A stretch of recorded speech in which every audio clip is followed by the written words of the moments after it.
Kia ora, welcome to This Explainer. If you love the absolute intensity of a high-stakes rugby match, well, you're going to love what we're tackling today. We're stepping onto the Pleistocene Pitch, situated right down the road from the archaeological wonders of Drummondine. But this isn't your standard union match.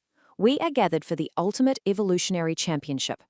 It's a game that spans hundreds of thousands of years, where the ultimate prize is survival. And the rules, well, they're completely subject to semantics. So let's dive right into the big question here. Who really won the ultimate evolutionary championship? Today's matchup features the self-proclaimed champions of the world, Team Homo sapiens, who, let's be honest, rather arrogantly named themselves the Wise Men, going up against the formidable, highly diverse coalition known as Team Archaic. Now, pre-match, commentators like Dr. Pangloss are already debating the whole semantics of success. Team Sapiens acts like they're the most successful species to ever walk the Earth, but we've got to ask, are they really the undisputed champions they claim to be? Which brings us to our pre-match, defining evolutionary success. We can instantly humble Team Sapiens just by looking at their sheer time on the pitch. I mean, Sapiens has been running around for barely 300,000 years. Compare that to the captain of Team Archaic, Homo erectus. Erectus survived and absolutely thrived across steppe deserts and jungles for nearly 2 million years. By the metric of sheer longevity, Team Archaic's captain has already outplayed Sapiens 6-1. So the crucial takeaway here is that Sapiens might not be quite as dominant as they like to think. And this brings us to a massive clash of playbooks. When the match kicks off, Team Sapiens takes possession and attempts this strict, linear offensive strategy, the really outdated branching tree model. They genuinely think they can just march down the field in straight, distinct lines, outcompete the opposition, and cleanly replace them. But Team Archaic's defense? They use the braided stream approach. Instead of rigid lines, they act as this shifting network of shallow channels, diverging, running parallel, and repeatedly rejoining to tackle the Sapiens runners and actively exchange genetic material. All right, the referee blows the whistle. We are into the first half, the Reticulate Ruck. Immediately, the massive Neanderthal forwards smash right into the Sapiens centers in a brutal hit. Sapiens immediately protest to the referee, shouting about the biological species concept. They're yelling, "Sir, we're separate branches. We can't interact. They're an evolutionary dead end." But the ref just shakes his head, enforcing a totally different rule, the Syngemian. Reticulate evolution is in full effect. Play on. So, what's the result of that incredibly messy ruck? It's called adaptive introgression. When the bodies finally untangle, Sapiens hasn't just lost the ball. Through the sheer friction of the tackle, they've accidentally absorbed a fraction of the Neanderthal playbook.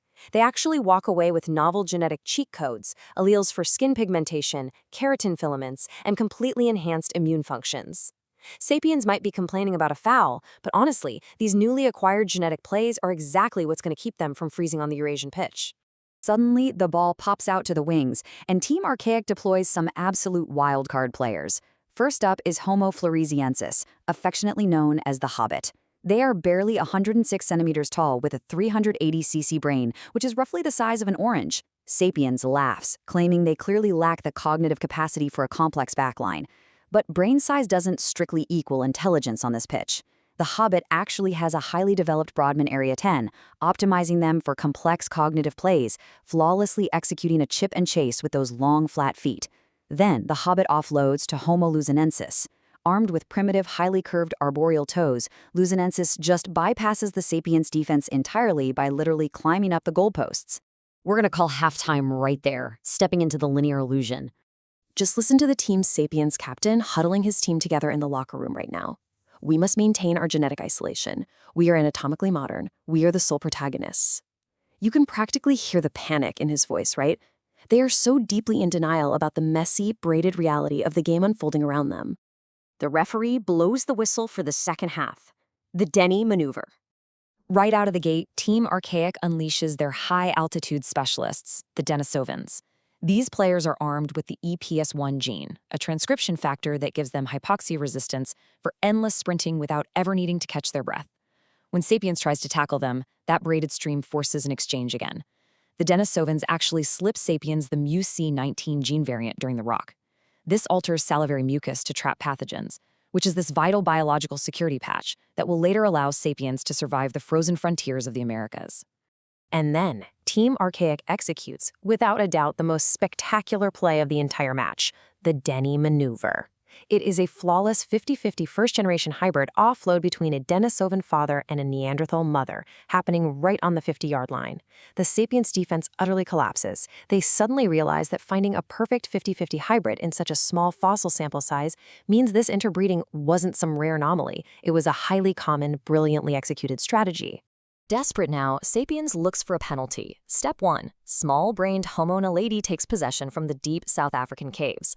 Step 2. Naledi dives into a deep trench on the sideline for a ritual burial play, appearing to demonstrate meaning-making behavior and complex symbolism.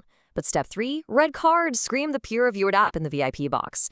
The referee rules the burial invalid based on the null hypothesis, stating it's largely assumption-based rather than evidence-based that a small-brained species could execute such a complex play. So, Naledi is stripped of the points. But Team Archaic isn't done. 1 million. That is how many years ago the ghost populations diverged from the evolutionary trunk. Because they left absolutely no physical fossils behind, sapiens can't even see them coming. Out of nowhere, these deep diverging super archaic hominins blindside tackle the West African subsquad of Team Sapiens, seamlessly passing the ball. Fast forward 30,000 years in the absolute blink of an eye. The final whistle blows. Welcome to, full-time, the DNA Scoreboard. The Sapiens captain immediately throws his arms up, claiming total replacement and victory. But, hold on, let's clarify the semantics of extinction versus introgression here. Extinction means vanishing entirely from the physical playing field. Done. Gone. But introgression? That means tackling the winner to permanently stitch your DNA into their genome. Team Archaic didn't lose. They fundamentally changed the rules of what it means to win. Dr. Pangloss's post-match DNA test results are officially in, and Sapiens is absolutely not a pure single branch. They are a beautifully braided mosaic. Look at this. Eurasian sapiens have 1 to 4% Neanderthal DNA. Oceanian sapiens boast 4 to 6% Denisovan genes. And West African sapiens, up to 19% of their playbook belongs to those unseen ghost populations. Collectively, it is just wild. A staggering 20% of the entire Neanderthal genome is still running around on the field today, hidden right inside of you. Archaic didn't just vanish. Their legacy is actively living inside the bodies of these so-called winners. You are literally breathing with Neanderthal lungs and fighting off viruses with Denisovan immune systems. So, here is the ultimate question I want to leave you with. Did we defeat the archaic humans, or did we just become them? In the ultimate semantic twist, sapiens might be wearing the championship medals, but they are walking on the legacy of 1 million years of interspecies romance. As the stadium empties out, the illusion of the linear evolutionary tree is completely dismantled, and it's replaced by the beautiful, messy, tangled reality of the braided stream. Thank you so much for joining me on this explainer. Until next time, keep questioning the playbook.